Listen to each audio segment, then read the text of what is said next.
Hello and welcome to No Direction, your Pathfinder news, reviews, and interviews podcast. I'm one of your hosts, Jefferson J. Thacker, also known as Param, and joining me I'm today... Vanessa Hoskins.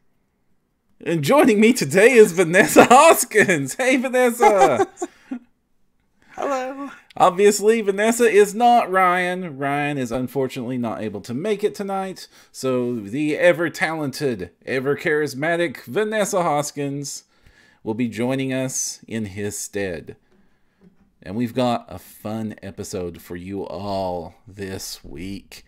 But before we get into that, Vanessa, how has things been going lately? It's been a while since you've been on the show. Things have been going excellent for me. I've been busy with writing jobs. Just had a scenario release a couple weeks ago, another Starfinder Society scenario, 131.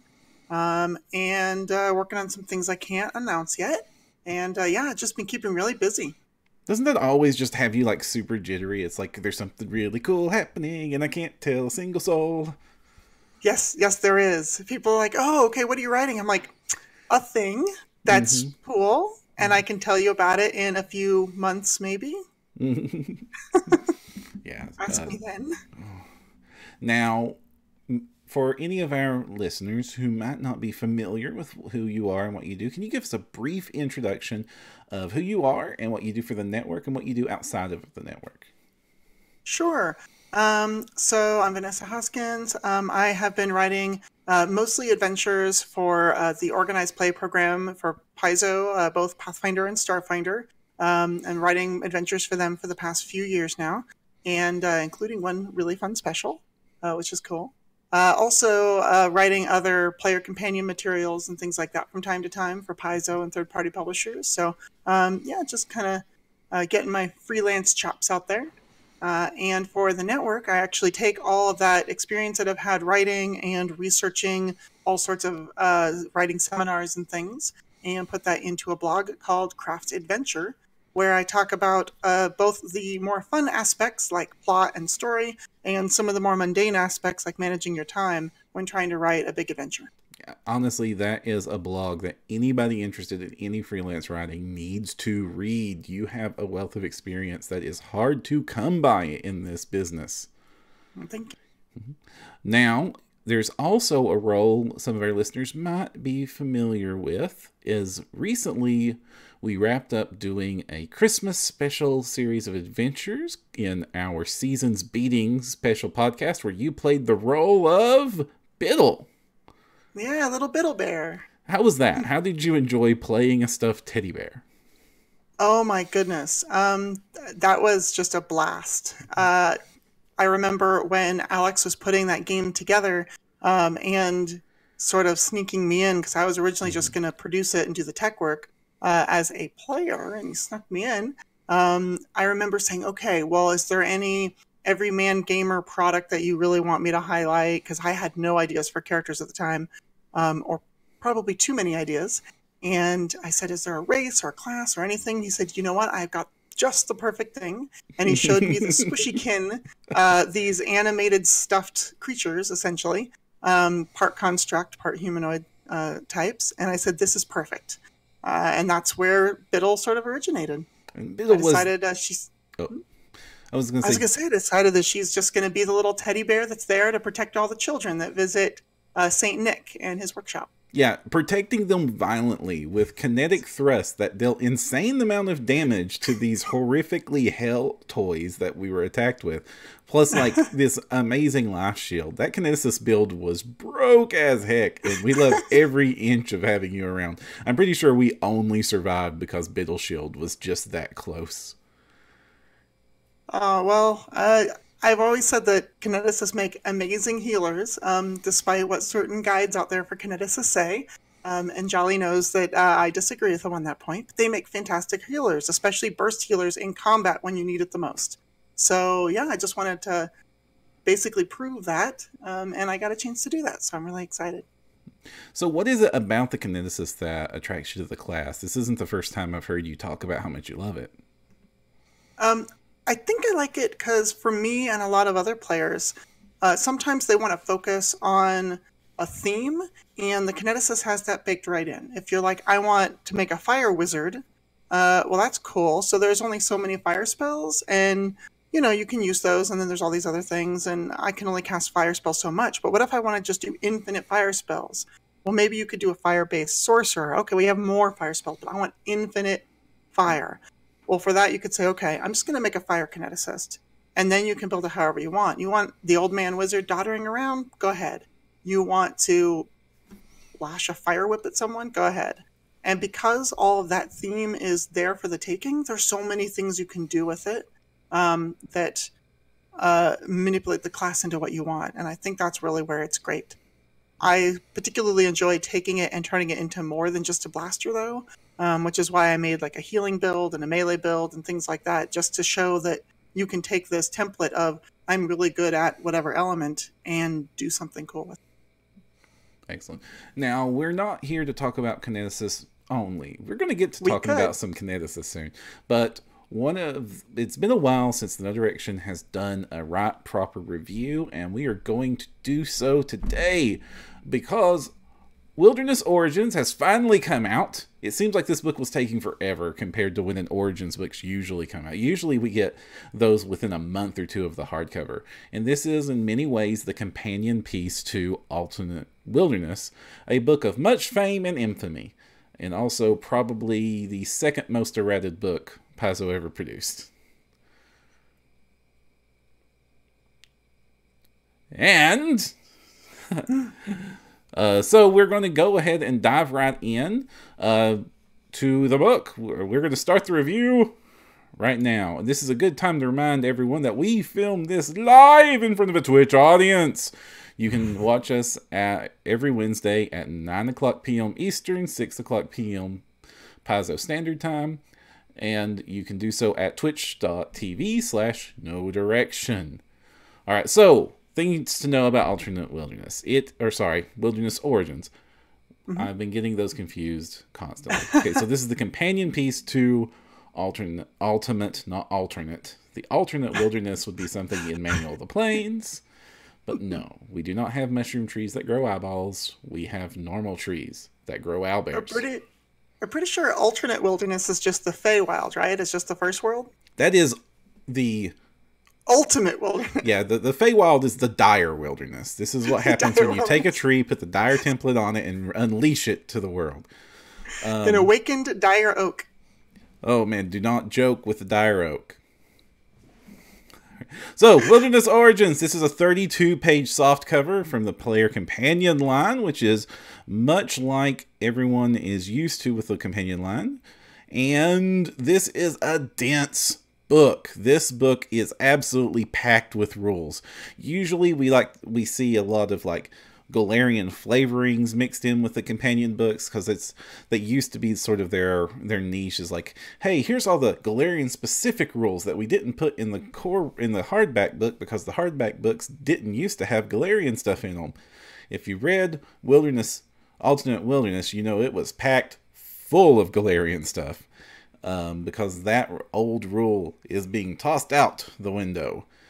But ironically, Wilderness Origins seems to be packed full of almost no Galarian. There's nearly no Galarian stuff in this book. It is all very dense, very packed, crunchy bits from one cover till the other cover. Is that a fair assessment of this book, you think, V? Oh, absolutely. There's so many options in here. It's like they took what they did in Ultimate Wilderness, where they sort of laid the groundwork for, okay, here's what we're sort of looking at in all these different aspects. And then they said, all right, what rules are we missing that would just take this to the next level? It would just give you all the options that people were dying for when Ultimate Wilderness came out and said, but why can't I be a spider shifter? Why can't I be, these various things? And they said, great, let's just throw a ton of options at you and basically catch the shifter up with all these other classes and give just so many options to the different to classes. I wouldn't say every, because there's a lot of different classes out there, but there's a bunch of different classes besides just the shifter that get love in this book. Yeah. To be specific, we see options for the Paladin, Kinetisist, Shifter, Psychic, more Shifter, more Psychic. Psychic makes sound like a bandit in this one, actually. Alchemist, Ninja, more Shifter, which makes sense. This is pretty much its hurrah. This is the game is coming to a close soon. The first edition is. It came out as the last class a year before, Doomsday Clock counts down. And so this is its chance to really get in there. We have the Inquisitor, the Cavalier. Oh, the Cavalier gets the most adorable of options.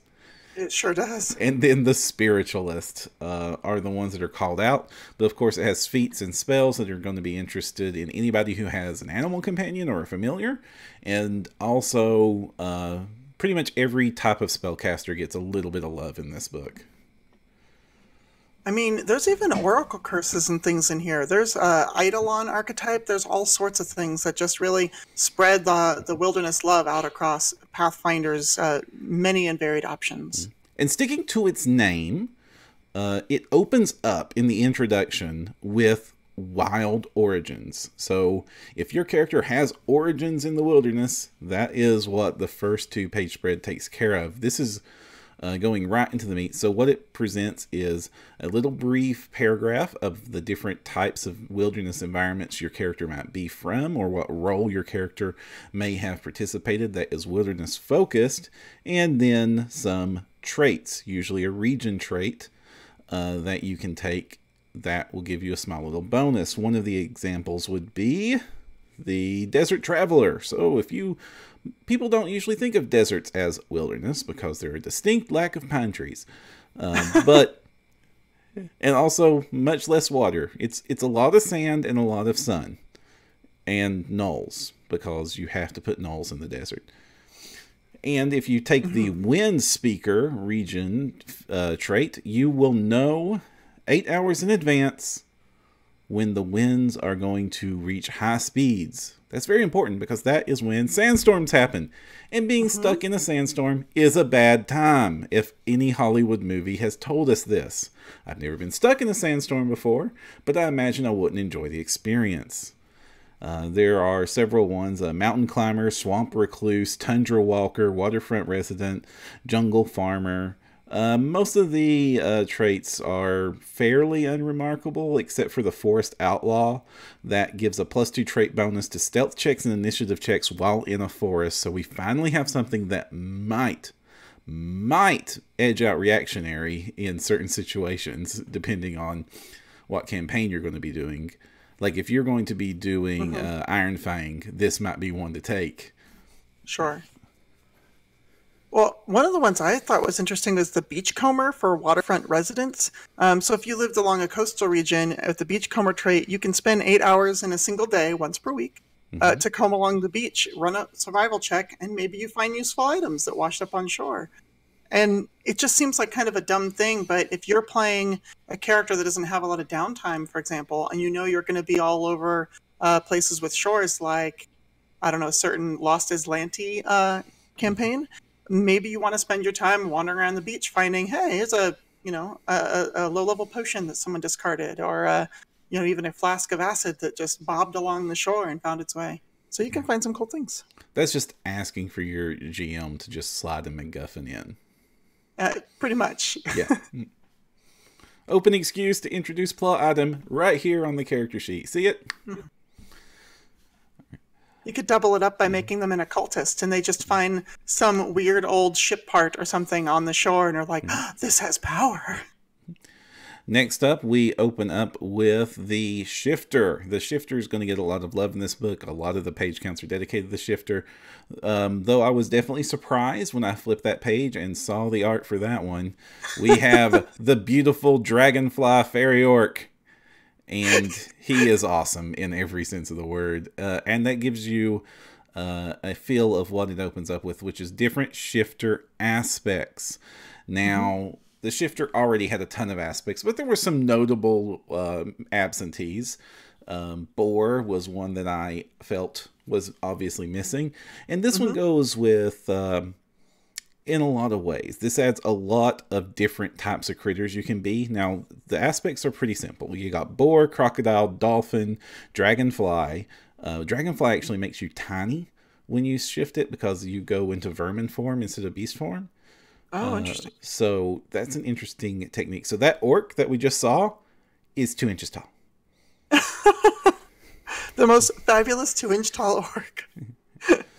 Then electric eel, mantis, octopus, and scorpion and spider. And the octopus is neat because it gets multi-attack and a tentacle attack. The tentacle attack does no damage whatsoever, but it has the grab property. So that if you want to be like an expert master grappler and go into some of those really broken grapple builds, being an octopus shifter might be the way to go. Yeah, and if you can get those multiple natural attacks one way or another, well, that's multiple grab attempts, which is a lot better than your normal standard action. So, sounds pretty good to me. Now, besides just filling in some of the blanks of animals, it's the next section that really, really adds the juice to the shifter. That is when you start to get into its archetypes. It starts off with a bang, or more appropriately, a roar, with the dragon blood shifter, which isn't just you shift into a dragon. You shift into all the dragons. I thought they were going to limit you, but no, it's like straight up. You can be any dragon you want, anytime you want. It's so good. This is the thing that really made me go, I want to play a shifter now. I have to build a shifter. This is great. I want to become dragon, like the dragon soul. That's whatever they want. Oh, so good. Yeah. Now you get some flexibility early on with what type of dragon and resistances you get, because you need that because dragons are powerful. So you're not going to actually change into your big winged glory until a few levels later than most shifters dip into theirs. Worm shifter doesn't happen till 9th level, and that's when you finally get your dragon form instead of beast shape. And then from that point forward, it's full-on dragon nonsense. You get to be all the dragon all you want with cool abilities and all the things you would expect. But there's that little bit of a delay, and the fact that they don't make you pick a dragon, which a lot of dragon-based rules do, leaves your options open.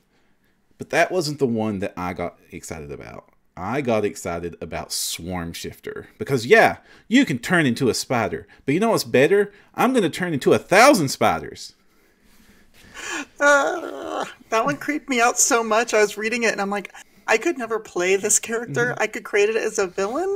Just throw at my party if I wanted to give them a really gross out horror adventure to go on and be like, all right, well, guess what? You get a fight in someone who turns into a swarm.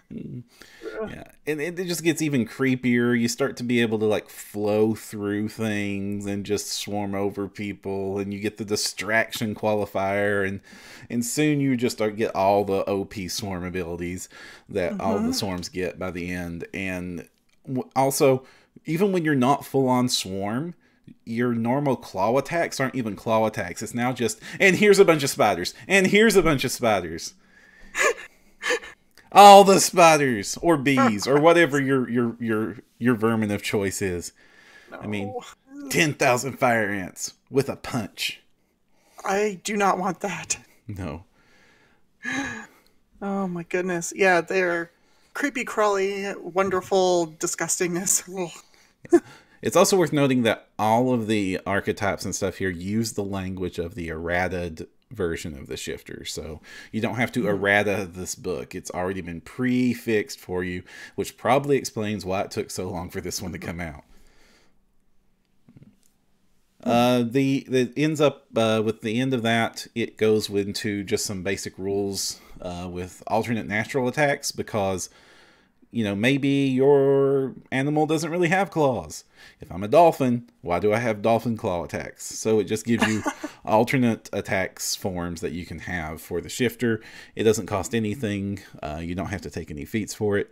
You just pick it when you build your shifter, and that's all. So mostly it's replacing the claw with bites or gore attacks or slam attacks where it's appropriate. And all it does, it doesn't even change the damage it does. It just changes at most like what type of damage. Is it going to be bludgeoning? Is it going to be slashing? Is it going to be piercing? Things like that.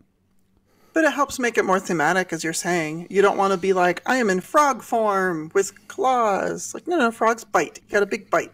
Big old mouth. All right, great. You're set. And to round off the shifter options in the intro is the shifter feats. They mostly come into two variants. The first variant is the chimeric feat line. It's a couple of feats that let you be more than one animal at once. And I see that Vanessa has chosen to be part kitty cat. Uh-huh. Yeah. Or she's chosen to be part me today, I think. Yeah. And basically, you just get to combine abilities from two of your different shifter forms into one.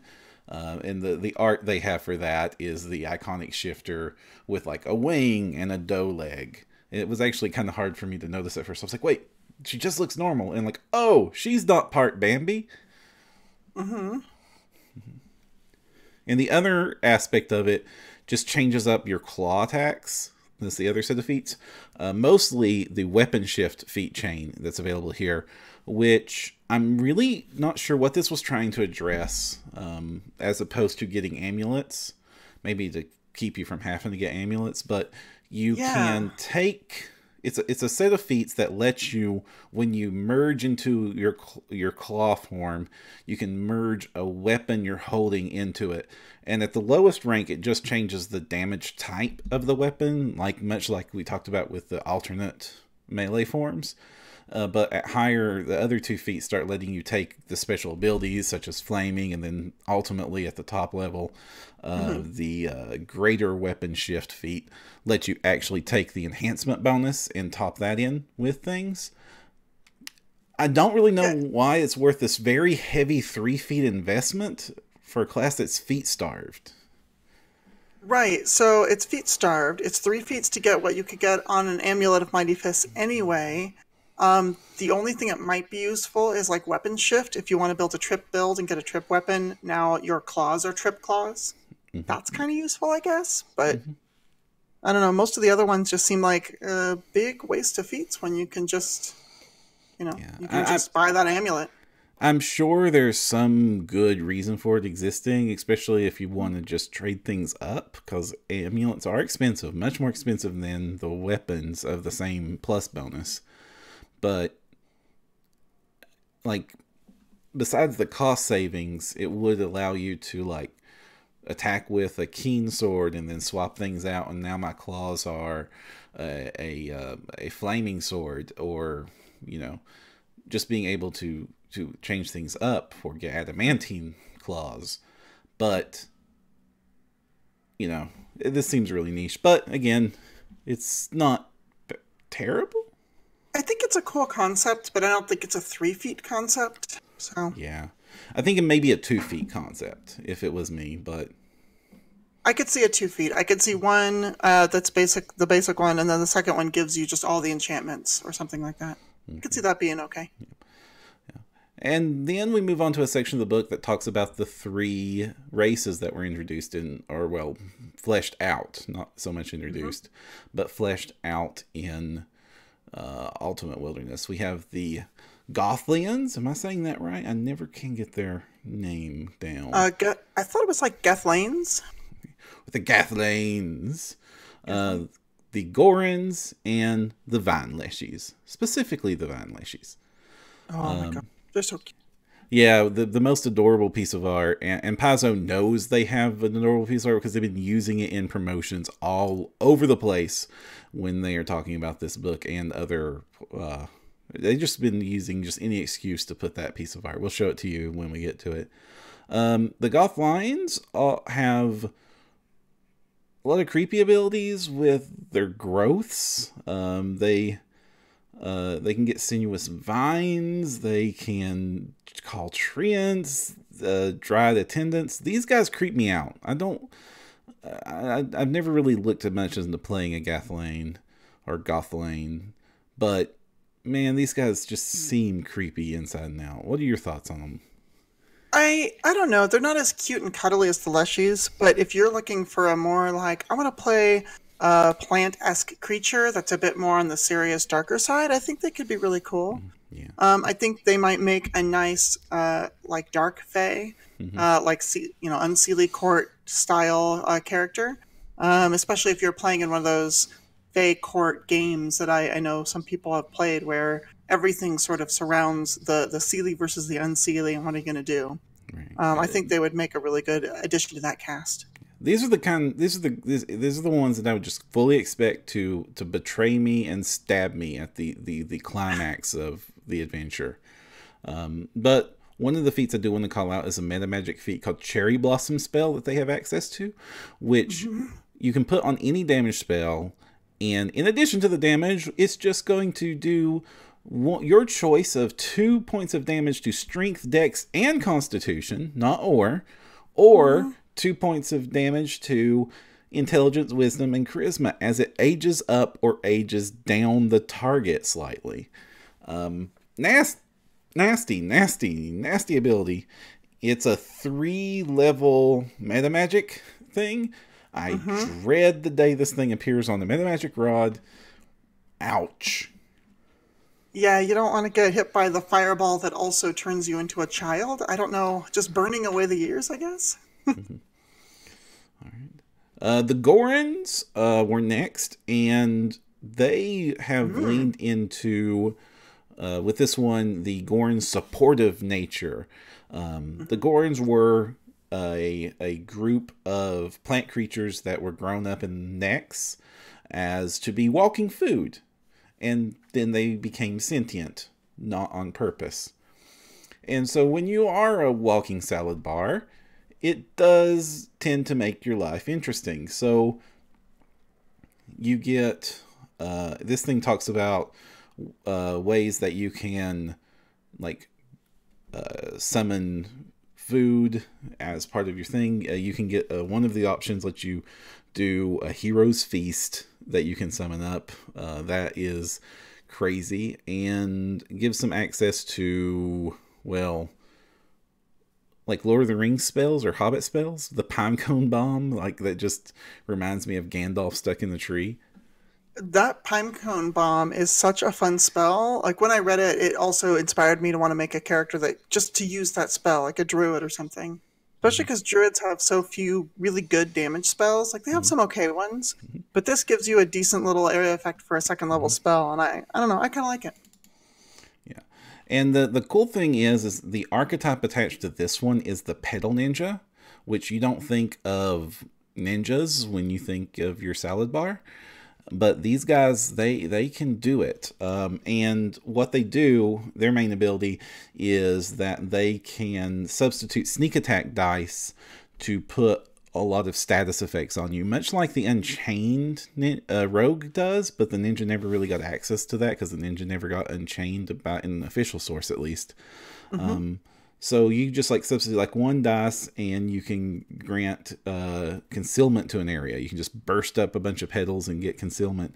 Or you can go all the way down to throw 5 dice and you stagger the thing you attack. I mean, those are some strong allergens, making everyone sneeze for about a few rounds while they're staggered. Yeah. And of course, the biggest one is 6, nauseated. That's just what the heck? A whole burst of nauseated? Not fun. Not fun. I actually really enjoy this mechanic because you don't see this sort of thing very often where we're going to suppress a class feature, in this case, sneak attack dice, for a number of rounds, in this case, half your character level, to give you this cool ability to use. And I don't know, I think that's really interesting. At higher levels, it's a little bit of a gamble. Even if you do only 1 or 2 dice of sneak attack, it still means you're missing those couple dice for 5 or 6 rounds. But still, in a pinch, that could really save you. And I kind of like the utility of it. It's an interesting way to go. Plus, it's got a lot of class fantasy and a lot of visual elements. I mean, just like a flower ninja just coming through the area and then just these bursts of petals and pollen everywhere and there's all these magical effects attached to it is cool. I mean, this archetype alone gives me a reason to kind of want to play one of these characters where I would normally just not have any interest at all in it. And finally, we reach the star of the book, the unintentional star of the book, the Vine Leshy. Pulling that up on screen now so you can enjoy it. That is the art for the Cavalier archetype. Let me pull up the name of that real quick. It's over here to the right somewhere. The Verdant. I think I'm saying that right. The Verdant, which basically lets the Vine Leshy summon up a vine animal mount, and they can pull it back into their body, reshape it into a different type of animal. It's a very interesting ability. Just to be able to, the utility of it, of course, is fun because you're able to change what type of animal it is fairly frequently. And besides that, it's just such a cool visual. And this art, of course, just completely sells the concept. And it makes it so it's something that's fun in play. And because they're tiny or small creatures, these will of course fit in dungeons a lot better. This guy, this Leshy here, will easily enjoy his time in Emerald Spire. Oh yeah, absolutely. One of the things that's interesting to me is a lot of time people use their animal companion for attack, right? They try to make it the biggest, buffest thing that can rip everything apart for them. Some people use it just as mobility and kind of forget about it. I actually like the bodyguard and in harm's way feats for a mount, because then it can take the hits for you. This cavalier has the ability to regrow its mount if it perishes, which is interesting. But what's fantastic is at a certain level, I'm trying to find out where that is, it can regrow it in 24 hours. So even if you use bodyguard in harm's way and the mount takes a crit or something and goes down, you just regrow it tomorrow. It's okay. I think it's fantastic. Yeah, it is absolutely fantastic. Again, we need to remind our listeners that we are doing this in front of live chat. If you got any questions about this book or any questions for me and Vanessa, just go ahead and ask them, and we will do our best to answer. All right. Moving on, we start reaching into the archetypes. Yes. Is it the archetypes next? We have Enchanting Wildflowers, where it talks about all sorts of flower-based magic and things. These flowers are broke. They cost a bunch, but they're infinite use. You just have to keep them alive. They do say they have like limited growth periods, like 13 weeks during the spring. Or the first one, I don't understand why you would ever want this thing. It's called the Ambrosial Lotus. When you eat this, you feel so great that you are in permanent bliss state. Your intelligence and charisma score drop to 1. You can no longer communicate, cast spells, do anything fun. You are just permanently in an infinite high. The only use I can see, like offensively, game mechanic wise, and why it would be worth the 25,000 gold piece price tag, is if you have someone with I'm forgetting that spell where you give them something and they have to use it right away. Okay. Someone help me out in chat. There's a spell where you can cast it. It's a will save, and if they fail, they have to accept one item from you and immediately use it. It's often used with things like manacles and such. But you give them an Ambrosial Lotus, and they're like, oh, okay. And then they pop it, and good night, Gracie. You're done. Beguiling Gift. Thank you, Donato Classic. Perfect. Yeah, Beguiling Gift would be a fantastic pair with this. You do get a DC 17 will save. At low levels, that would be very effective. At high levels, that would be not very hard to hit. Very expensive and fun. It's true. Very flavorful item. The next few are actually something that you might want to consider. They got Clean Thistle, which you can distill it into a neutralized poison. So, just a bunch of these leaves and neutralize the poison. Fantastic there. And then Ghost Blossom, which just gives you a big old buff to beating things up. You get a +2 morale bonus to strength and constitution, a +1 on will saves, and -2 to AC. But hey, who needs AC? That's what hit points are for. And so I can see why you'd want that totally. And then Grave Mane Petals are just creepy. They keep a corpse preserved if you just stuff their mouth full of it. And that's one of the cheaper ones, the plants. And it's also always on. It blooms all year long. Because of course the creepy one does. And then start getting into some archetypes. So the archetypes are going to be sprinkled all throughout this book. The Perfumer archetype is very interesting. They have a humongous charisma buff that they can give out. that is an alchemical bonus, so it'll stack with almost anything. Yeah. And also, there are so many. Okay. I was going to say there are so many broken charisma-based builds I've seen where you add your charisma to basically everything that if you have someone in your party handing you this as well, I don't know. It's a little over the top. Yeah, and also it doesn't have to be this alchemist. Technically, they could brew this up and give it to the sorcerer or the bard, and they could chug it. That's one of the things that was interesting about this. And the other thing is they have the effervescent bombs, which are a little bit weaker on the damage front than normal bombs, but create a puddle of bomb that just stays there. Anybody who comes into the area takes the damage again. It's D4s instead of D6s on its damage, and also, well, that's all there is to it. But still, like, you can it turns the bomb into an area denial ability, which is something very powerful for anybody to get at low levels, and at higher levels, it's just a lot of battlefield control that Alchemists wouldn't get. Especially since at high levels, you know, with Pathfinder, everyone wants to stand there and beat on each other. You put it in the right spot, and now you're forcing your enemy to move while you can stay in the same spot, and forcing them to get out of that area. And or cutting off the retreat, like all sorts of uses for that ability. Then we get into a section about Kami, which I found a little bit odd to have the Kami in here, but it's some very flavorful ability. You get two versions of the Kami, and it's both about having a Kami pet. You get either a Kami Eidolon, which gives you the base form of a Kami for making a summoned Eidolon, which mostly is about support abilities they get and a lot of resistances to just about everything. That seems to be the thing. Kamis are resistant to acid 10 and cold 10, once per day as a standard action. The Kami...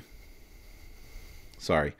I got distracted there. But they get immune to mind-affecting abilities, bleeds, petrification, polymorph. They're pretty... Oh, and they can talk to critters, because talking to critters is important at all times. Well, no, just in general. If you can talk to critters, that's better, because no one hides anything from the squirrels. They really don't. Although if you can get the squirrels to stop chatting long enough and running around to talk to you, that's a miracle in itself. I don't know. I like the Kami. Kami have always been very tied in with nature, these friendly, helpful nature spirits. So I think they have a good home here in this book. And the other aspect is you can have a spiritual Kami, which is for the spiritualist, and you give up the ability for your Kami to actually manifest physically, so they can't be your combat pet, but instead you gain various abilities that they constantly buff you with, and they bind themselves to an item of some sort, or the spiritualist themselves, and then they can merge. You can merge the Kami inside of you to buff your offensive combat abilities. It takes the spiritualists and makes them more of a frontline fighter, either by buffing the implement to be a very good weapon, or by, if you chose the version where you just pull it into your body, and it's your body it's bound to, it just starts throwing monk abilities on you. So you just become just instant kung fu. I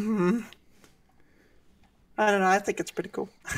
Then probably my favorite part of the book actually is up next. And I didn't expect this to be my favorite part of the book. The critter section. These are all the things you can do to your critters. It starts off with the unexpected intellectual, which is, hey, I like having a scorpion or a giant spider, but they don't get feats because they're mindless. Not with unexpected intellectual. Now they get an actual intelligence score. They lose mindless, which, mindless has some benefits. Like, you can't charm a mindless thing. Yeah, but how often do the enemies have charm animals? So, good point. But yeah, giving it feats is useful. And then it gets feats. The arcane amplifier is, I'm thinking, might be broken. Well, it's really good. Okay, yeah. I won't deny that. It's pretty darn powerful. So what? Oh, go ahead.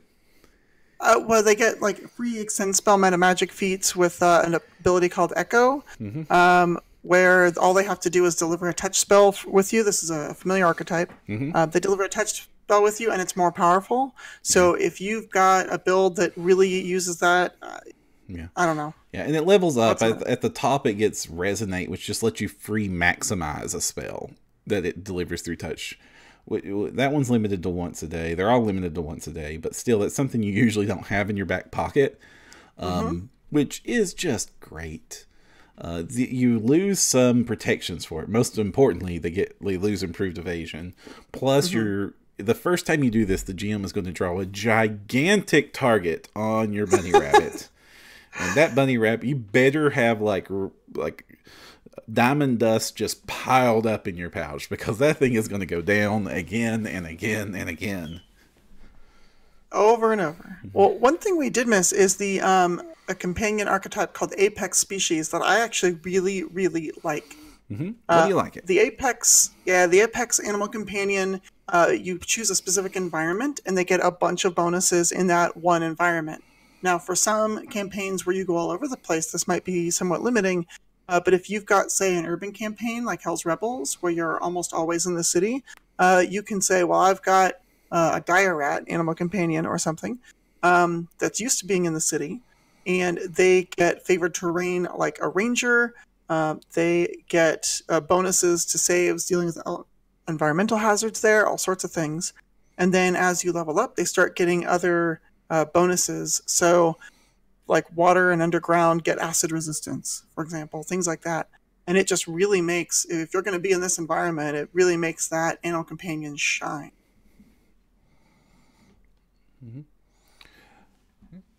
Which, honestly, I kind of skipped over that because almost all of my campaigns do a whole lot of traveling around.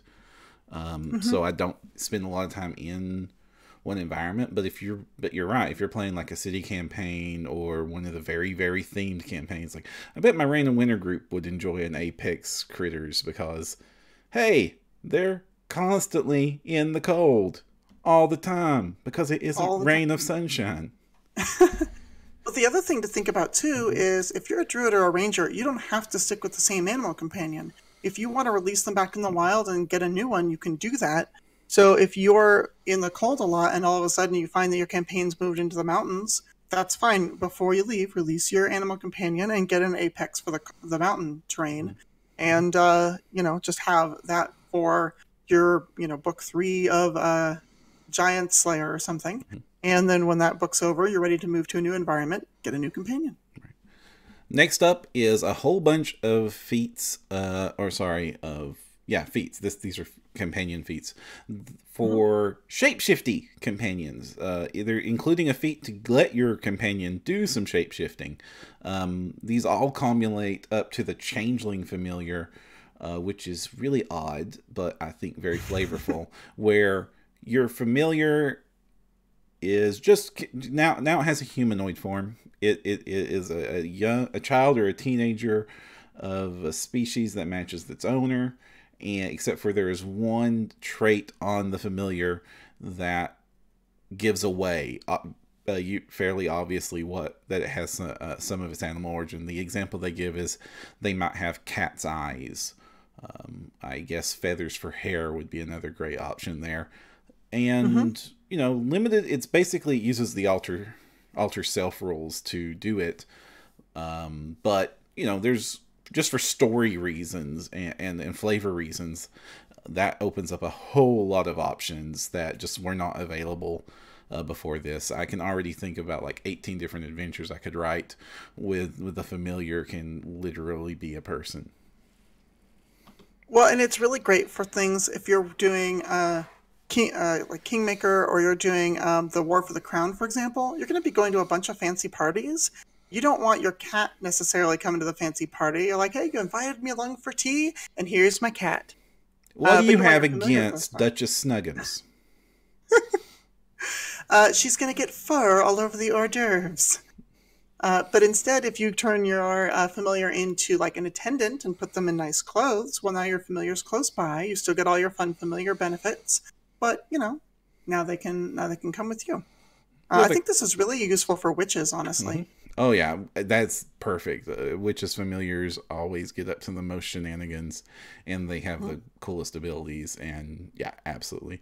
There's other ones that you can get, like Friendly Face and Hefty Brute, and of course Spark of the Uncanny is the feat that gives the ability to shapeshift to begin with. And it gets one other form at that time that it can take with improved familiar. Yeah, I just think I don't know. I'm really excited about that. I think that would be really fun to have a character take that in a campaign I was running. Yeah. The next section, we start to get into now here's the goodies for the other classes. It starts off with the totems, which gives totem rage powers for barbarians, which are various nature-y totems that barbarians can take. And then the tribe totem for the shamans, so they can have shaman spirits. And I think that of the two, the tribe is more interesting because it's all these shaman abilities and spell lists that's all about long-term support of a community. Like you get Bless, Shield Other, and then the curses they get allow them to exclude people from the communities. Like my favorite one is Curse of Isolation, which you can put on somebody, and then from that point forward, they don't count as an ally to their group. They can't flank with their buddies and other such shenanigans available to that.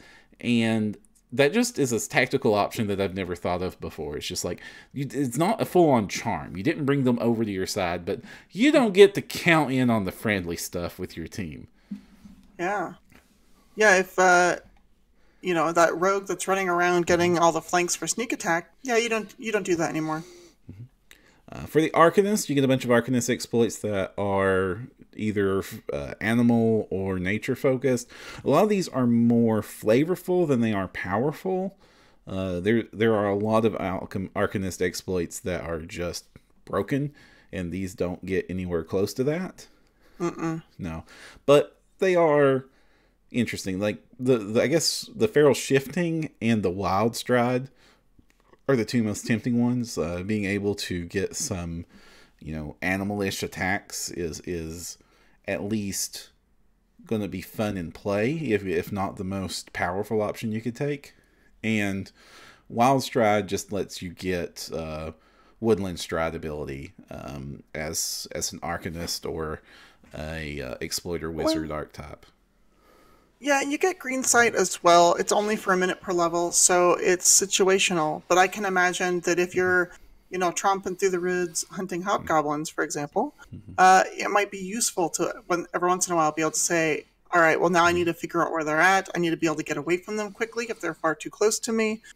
So being able to pop that on, I can see that would be really good in certain situations.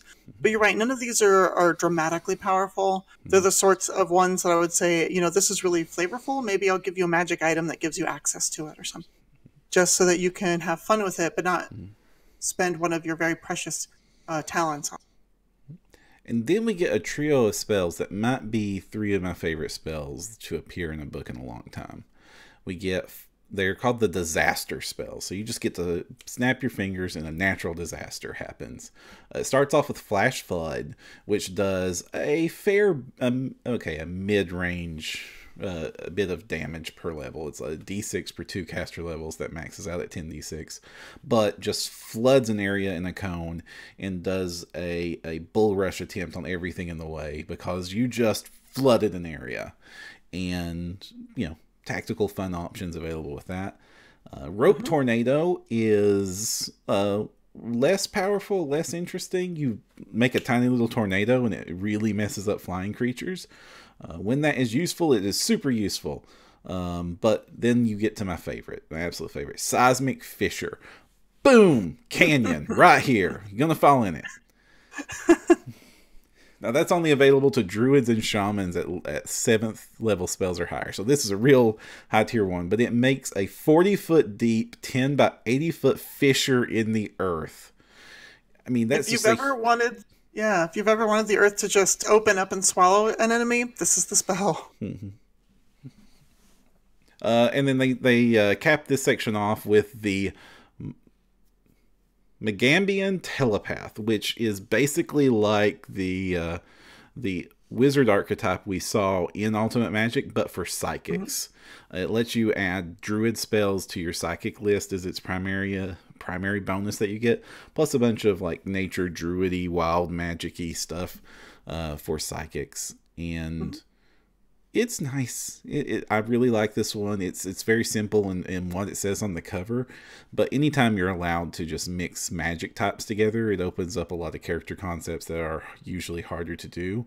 And because, of course, in Pathfinder, especially Pathfinder First Edition, multi-classing spellcasters is just something you never want to do unless you've got some sort of archetype or prestige class that makes it not the worst choice you ever made. Yeah, otherwise it's like a one level dip outside of a caster already hamstrings you enough that multi-classing heavily is just always a mistake, it seems like. So yeah, I really like this. I like when you can just add a couple elements from something else onto your list. There's always something that you wish you had. And I thought that the Leshy would be my favorite piece of art in this piece, and it still probably is. But the happiest piece of art is the illustration for Flame Steed on the next page, which is for the Kinetisist section. And wow, that is Yoon riding a flaming owlbear, having the best day of her life right there. It certainly is. Now you like the Kinetisist, and so this was probably your favorite section. So why don't you take the lead on this section? This is absolutely my favorite section. So with the elemental power, they do start off with just a regular old spell called Flame Steed, where you conjure a large creature made of flame that you can use as a mount, which is pretty cool. It's for Blood Ragers, Clerics, Druids, Witch, Shaman, Paladin. A bunch of different people can grab this, so that's kind of fun. But that just sort of sets us up for what they're planning for the Kinetisist, right? This is just a little taste. The Kinetisist gets all the fire stuff, and beyond, a lot of really cool things. The first thing they give us is an archetype called the Cinderlands Adept. This is for those Sun Clan Shoanti that have all these neat fire powers and commune with the sun. They have to select fire as their primary, and they can't select a secondary. So at 7th and 15th levels, they have to select fire, which does railroad them a little bit. However, they get some pretty cool abilities with a mount. I liked how they were trying to give you this fire mount flame steed idea. In execution, it can be a little weak, so unless that's really what you're going for, just sort of buyer beware. You don't actually get an official animal companion mount until level 4. Once you do, it's your level -3, your Kinetisist level -3, so it's kind of like the ranger progression, where it's a little on the weaker side. Take Boon Companion. So take Boon Companion, you're going to have to, so there's a feat. And on top of all that, it only normally allows you to select a horse or a pony based on the size of your Kinetisist. So it's a bit restrictive in that aspect. Where's my flaming owlbear mount? They promised us flaming owlbears. Right? There's an owlbear on the next page. I'm thinking, oh, so Yoon's a Shoanti now, apparently? And no, just I don't know how Yoon got that flaming owlbear, but there it is. They make pretty heavy use of, or can, of some of the talents that they give us. I'm going to call those ones out first. One is indeed Fire Steed, but instead of summoning a steed made of fire, which is what I would expect, because that's what the flame... So there's Flame Steed, the spell, which is like Phantom Steed, but on fire. And then there's Fire Steed, the wild talent, which takes an existing animal, magical beast, or other creature that can be a mount, and lights it on fire, but the fire doesn't hurt it. It just makes it cool, flaming mount that you're now riding. Right. Oh my gosh. So Yoon just had a normal owlbear that was totally cool with this. Well, that's what I'm saying. Like, where did Yoon get this owlbear? Clearly Yoon played Weeby Goblins too. Clearly. It got that owlbear somehow. Maybe one level dip into a druid or something. I don't know. But yeah, Fire Steed's pretty cool. It's 0 burn, so that's really nice if you just want your mount to get really cool. It gives it some fire resistance, 10. It increases its speed by 10 feet. And it gives it the ability that if any other creature touches it or strikes it, it's going to take a d6 fire damage any time they're in contact with the mount. Of course, you are immune to this because it is your steed, but it's still, I don't know. It's pretty cool, but it's one of those things that I'm like, why is it only fire? Why couldn't this be universal and I have an air steed covered in electricity or something like that? So I do think it's cool, but it's a little limiting. They do give you a couple upgraded versions. So Fire Steed's level 2. The upgraded versions have improved at level 5. Increases the fire resistance, gives you a little bit of extra move speed, another 10 feet for your mount. Interestingly enough, it says move speed increases. So that tells me it's not an enhancement bonus, which is kind of cool because it will stack with some other spells like haste. And then the mount can move over lava without difficulty for improved. I don't know how often you're seeing a bunch of lava you got to ride over, but you know, if you do, there's this talent. Yeah. So and then finally have. So with these talents, you can get an incredibly fast companion. Yeah, you're going to get a really fast one, essentially. With Greater, it just moves the speed up another 10 feet. They're immune to fire, and they can run up and down slopes without slowing down and making you make reflex checks or ride saves, rather, ride checks. So it's a mobility line of spells, but you have to have a mount to do it. So it's definitely designed with this Cinderlands Adept in mind. But again, I just kind of wish they were a little more flexible for other mounted Kinetisists. It would be really fun. Some other abilities that they get for elemental power for Kinetisists that I really like. One is Elemental Exile, which is the meanest thing that you could ever do to anyone ever. It's a level 8 1 burn utility talent, and it's basically an offensive plane shift. So you transport a single creature to the plane associated with your element. You're only going that one place, and they appear in some random position in the plane up to 500 miles away from a place you designate. It's random. And holy mackerel, is this mean? You're a void kineticist. You just murdered somebody. Yeah, there's no chance of survival. Yeah, I mean, most of the kineticists. I mean, the fire one, you're not having a good time there either. The water one, I hope you can breathe water. The earth one, well, that's going to be a slow way to go. It's a level 8 spammable save or die, basically. I mean, it does cost 1 burn, but it is basically a save or die. I don't dislike it. It's horrifying. Yeah. Another one that you get is Elemental Transmission, which is kind of cool. It's really situational, though. It's another one of these very flavorful abilities. It's a level 5 0 burn ability. You basically make like a walkie-talkie conduit with that you are familiar with that is also on another plane, specifically an elemental plane. So you can take like a bonfire if you're a fire kineticist, or a pool of water if you're a water kineticist, and you can focus on it and try to contact them, kind of like contact other plane or some of these other spells like sending or something.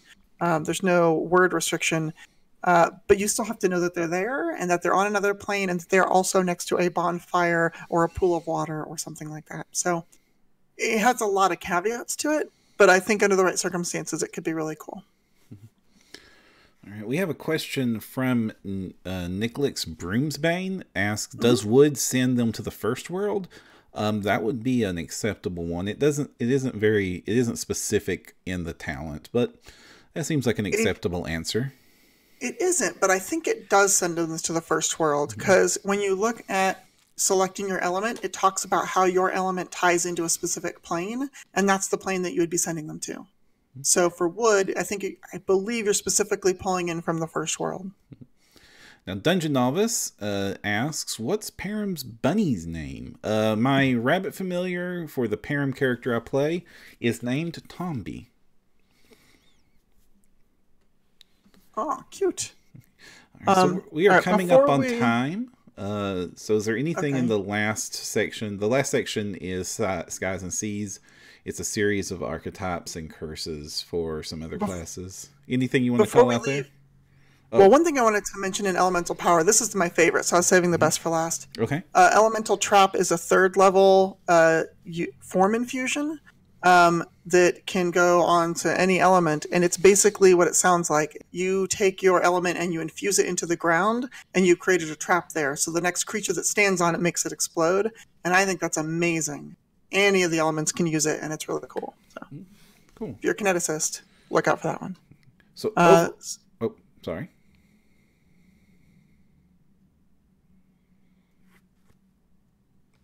Okay, so moving on, what is your overall thoughts of this book? Were you pleased with it? Yeah, I thought it was really cool. I think that if you're playing in any nature-heavy campaign, like Giant Slayer's nature-heavy, I'm blanking on the newer Wilderness one where you go against all the hobgoblins. Iron Fang Invasion. Iron Fang Invasion, yeah, that one's very nature-oriented. Any of those, I think this is a must-have at the table, because there's so many options in here that'll really enhance those sorts of games. So I think if you're playing those games, it's a thumbs up. Excellent.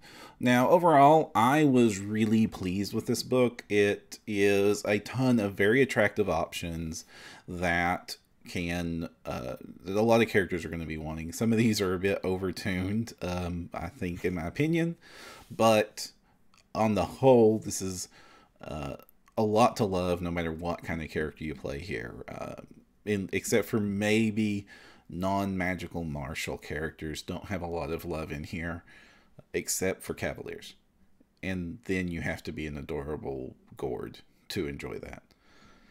But overall, I loved it. I was expecting it to be more Galarian focused, and the art in here is good, not great. It's a very sparse layout. It's just white borders with a quarter-page piece, character piece on most pages, and then just stuffed to the gills with text. So they were trying for value for the dollar on character options. Just squeezing in everything they can. And I think that is really good. I'm very pleased with the book overall. I highly recommend it for anybody that's interested in any sort of nature character, especially if you have an animal companion or a kineticist or a shifter. This is basically a must-buy. Yeah, if you're thinking about a flame kineticist, there's a lot of options, especially. All right, so that is going to wrap up our review for for Wilderness Origins, the player companion to Ultimate Wilderness. I think some disclaimers. Let me check the front matter.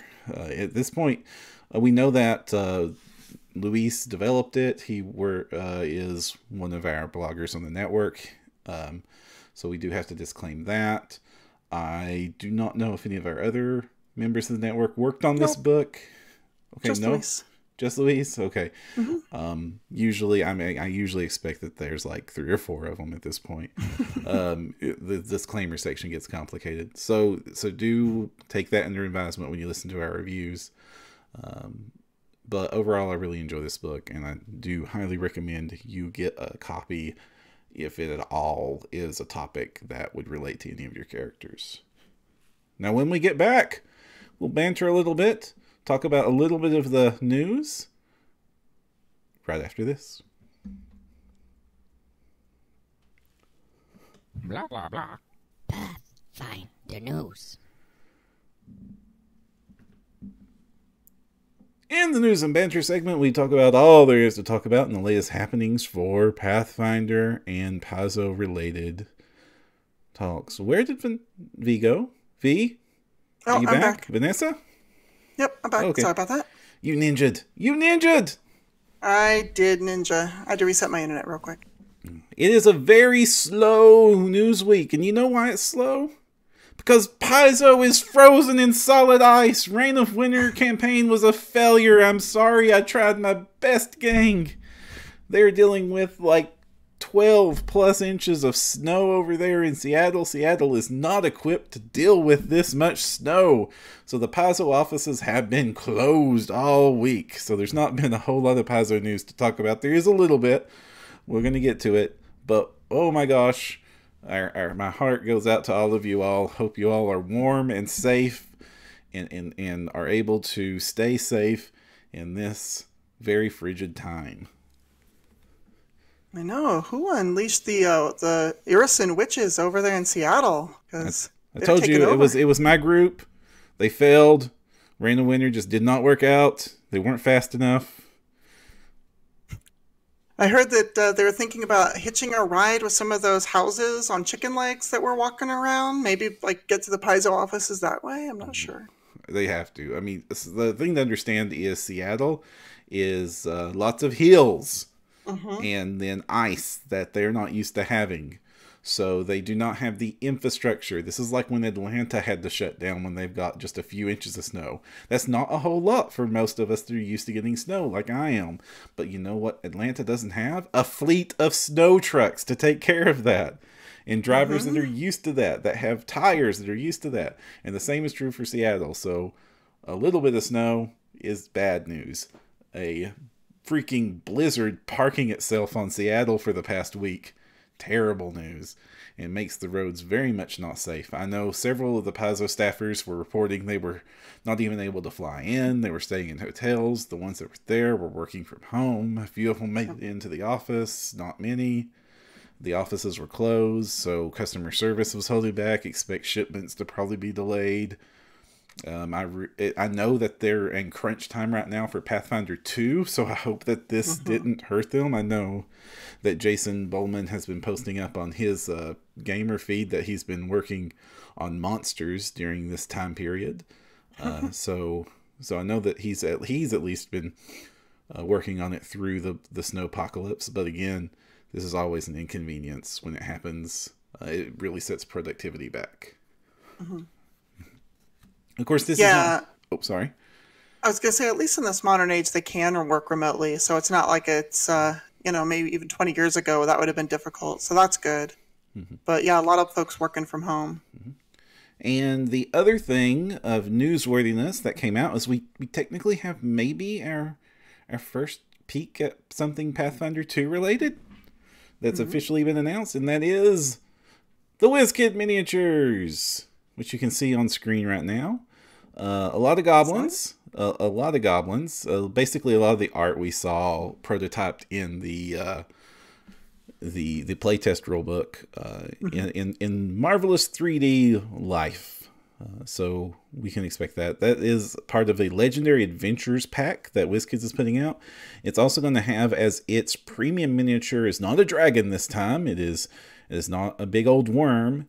No, this time it is a village. A goblin village. So a lot of goblin village scenery as the option for the case incentive with this batch. There's also going to be a preview set of 8 miniatures released as a separate purchase ahead of time. And we've been happy with the WizKids miniatures over the years. We have no doubt that these will be equally fun purchases.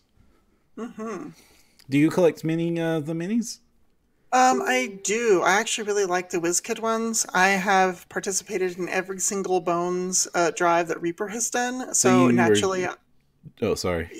Yeah, I was going to say, naturally, I've got buckets of unpainted miniatures that I usually pull from because I will never catch up with painting all these miniatures.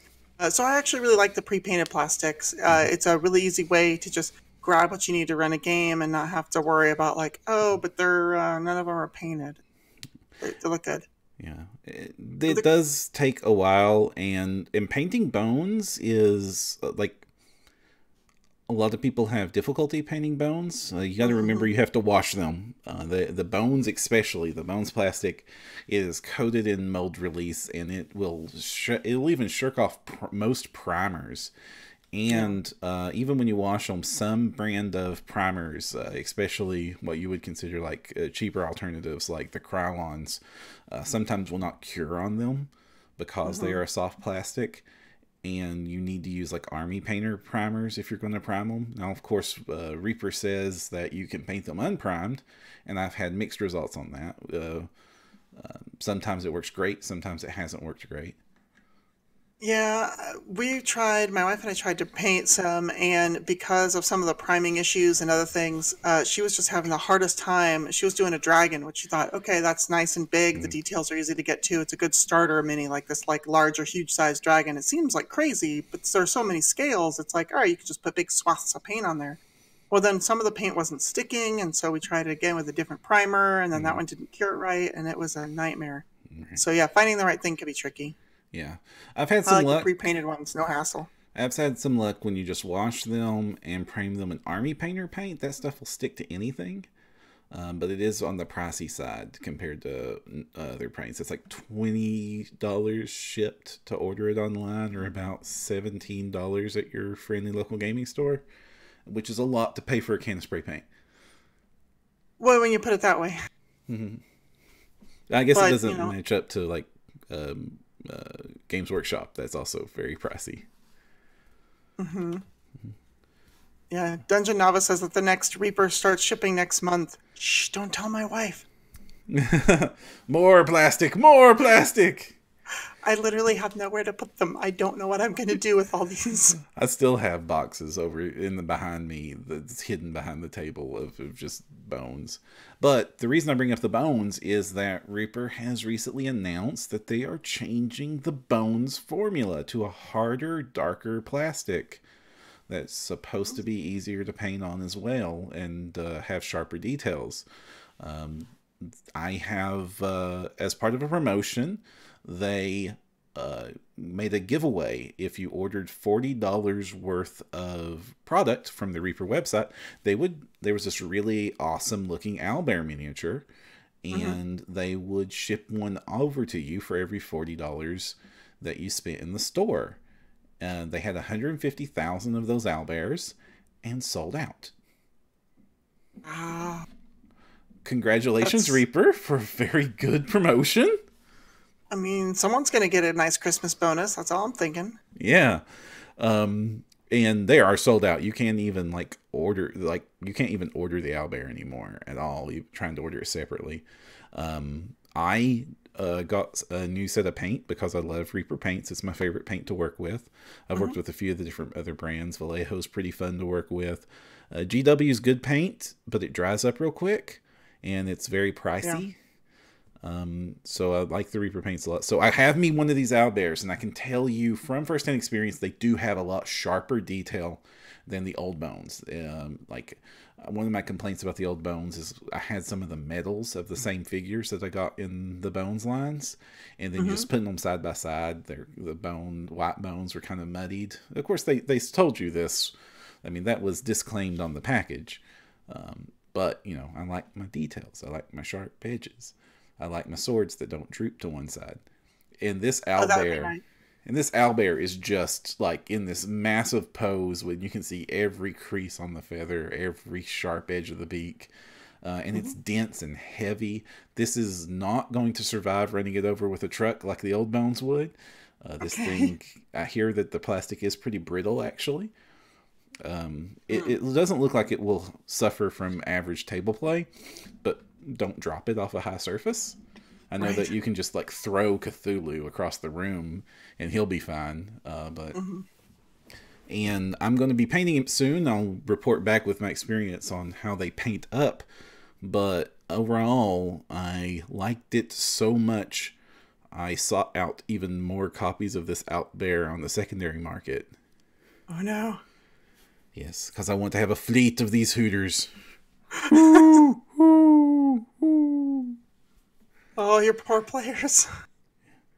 They're going to get run over by fouled, feathered monstrosities.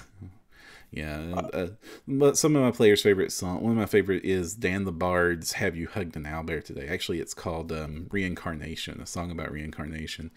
And it's all about why you should not hug owlbears. Oh, why is that? Because they give you a killing. That's true. Other than that, there's not much news to talk about this time. So how are your games going, V? My games are going really well. I basically have two.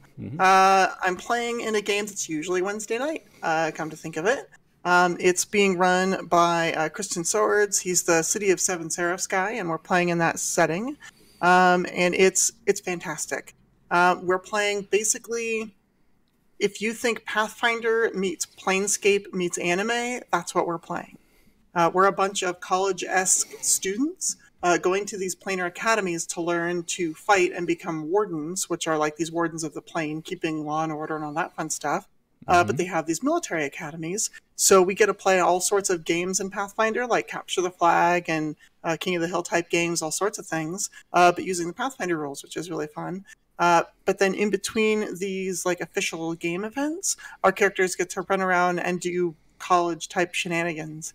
And the whole flavor of the place is fantastic between this sort of college co-ed sort of vibe, and then going into this like creepy City of Seven Seraphs in the Shadow Plane and all the crazy things that are happening there vibe. And he just does a really great job of melding it. So I've been having a lot of fun playing that. And then I have a campaign that I've been preparing to run that I am not yet ready to talk about yet. Oh, so, not yet ready to talk about. But I got that in the works. Yeah, some of our backer insiders know what you're talking about, which is a good place for me to point out that we very much appreciate the efforts of our Patreon backers who support the network. It's only through your efforts that shows like this and our other shows on the network are possible. I don't want to go into the full spiel, but since I mentioned them, I figured I'd do the thank you. We do appreciate it. It really has helped out lately, especially it's helped us get some much needed equipment upgrades and some help relieve some of the costs that running this network that we've previously had to shoulder on our own shoulders all this time. You guys are awesome. And those of you that are backing at the insider level or higher knows what V's talking about. And the rest of you can probably figure it out by now. But you'll be seeing much more of Vanessa on the network in the weeks to come. All right, we have run out of things to talk about this week. We appreciate all of you all that have showed up. And so we are going to wrap things up right after this. Wrap-ups and shoutouts. Wrap-ups and shoutouts. Wrap-ups. Wrap-ups and shoutouts. Thank you all again for joining us for another episode of No Direction, the Pathfinder news, reviews, and interviews podcast. Before we go, this is where we usually give a good shout out to things that are going on in the industry that we want to draw some more attention to. V, you said you had something specific you wanted to shout out to. Oh, I was just gloating. I had this is the time. Gloat, gloat, gloat. Brag. My latest Starfinder Society scenario just dropped a couple weeks ago. It's number 31, season 1. It's called Treading History's Folly, and it's a cool Scoured Stars invasion storyline scenario in Starfinder, which is the big meta plot for the organized play for this first season. And there are a bunch of drops about lore in this one. A bunch of different secrets that people have been asking about and wondering about are all revealed, and it was so much fun to write. It's released, and so far the reception's been really good. As you go along following Jadnura, the old Forseeker, and finding out his mistakes and picking up after him, so to speak, to find out what he missed and could have helped him avoid disaster with the Scoured Stars. So definitely check that out. There is, in particular, one of the player handouts that you get in the adventure is heartbreaking. And when I say heartbreaking, I mean, as I am trying to write it and as I am trying to like edit it to turn it in, I am breaking down into tears. And my wife comes over and it's like, "What is the matter?" And I'm like, it's just so sad. And she's just like, "Okay." So if you really want to have all the feels in a scenario, definitely go play that one. Wow. That's going to be a tough one to follow up on. Well, congratulations on getting another scenario published. So Thanks. There you go. Even if it is very, very sad, I look forward to being very, very sad when we play it. I want to give a couple of shout outs to some Kickstarters that I have backed that I think are very interesting and our listeners might appreciate. The first is the immersive battle maps for tabletop RPG. It is, let me make sure I got that. Immersive battle maps for tabletop role-playing games. Yes. It is a book of maps, a giant oversized book with big, thick cardstock pages designed to lay completely flat when opened that are just battle mats at a flip of a page. There's been some attempts at a similar concept with a coil bind one, but the coil was always in the way. And these maps are coded to be usable with wet or dry erase markers.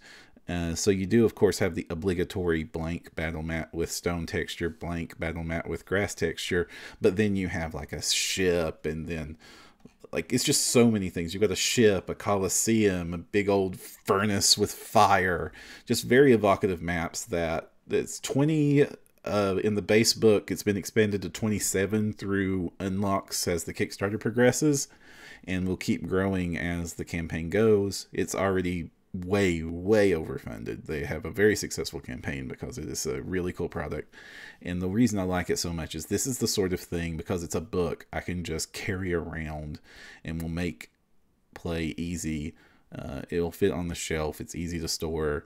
With the flip maps, I sometimes have to flip through them on the shelf to try to figure out which one it is. I kind of regret taking some of them out of their packages because of that, because then I could at least read on the spine what map it was. So now I have to do the where did I put that map that's in this scenario dance every time I do it. Whereas this is just really cool. I think it's really cool. It's only like $35 for the book. And so wait, what? Yeah, it's $35 for the book. But I want one. Yeah, me too. I want one too. That's why I backed it. I don't know much about the history of the creators, so go in with the research and Kickstarter wariness that everybody has. But a lot of people I respect were super excited when seeing this, and so I got super excited. So I hope it all works out, and I hope I get my book. Actually, I ordered 2 of them because some of them are designed to line up with other pages so that you can have an extra big battle map. Very cool. And the other Kickstarter I wanted to shout out to was the 3D miniatures from Fat Dragon. Those of you who know me know that I have done work for Fat Dragon in the past. They do fantastic 3D printed support. They do papercraft terrain, etc. Now they've got a line of 3D printed miniatures that are designed from the ground up to be 3D printed with no supports.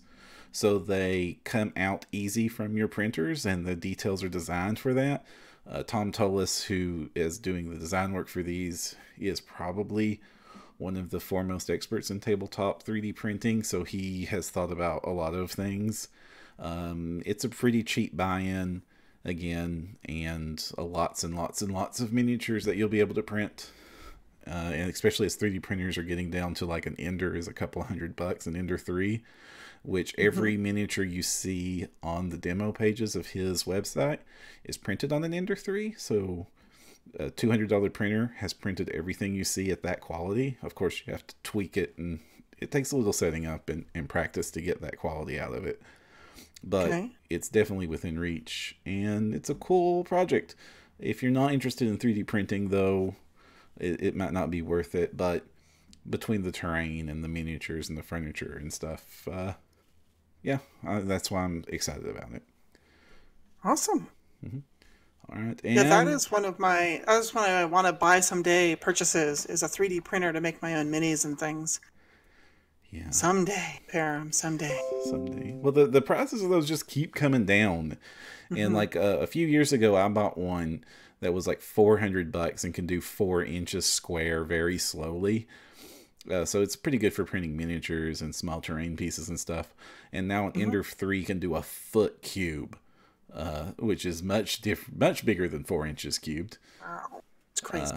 And that's like for $200, so literally half the price I paid for mine, and so much better. So I've been thinking about getting another Ender to replace my 3D printer.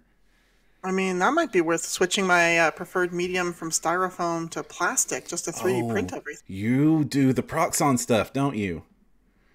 I don't know what Proxon is.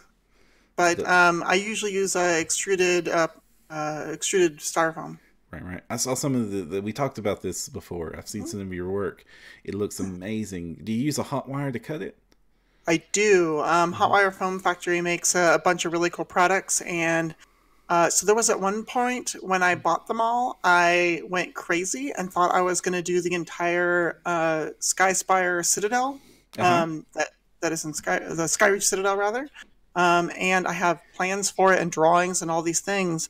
And the thing that slowed me down was I saw an example of someone doing brickwork, and I'm like, I'm going to do brickwork. So I started doing all this brickwork on a bunch of pieces, and then finally realized the scale that they were doing their brickwork wasn't the scale that I was building this terrain on.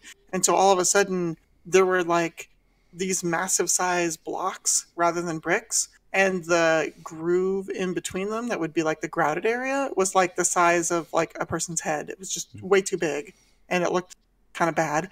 And I didn't want to have to redo it all. And that was when I kind of got depressed about building terrain. And it took me a few months before I went back and built my From Under Ice terrain blog post about that. And yeah, it just, I need to take baby steps, but I still have all the plans. And so maybe that will be something I can convince myself to do when spring hits. So we'll see. We'll see. Well, that wraps things up for this week, everyone. Thank you all for joining us. I'm Jefferson J. Thacker, also known as Parham. And I'm Vanessa Hoskins. I don't have a cool name. And if you want to find the path, you need no direction.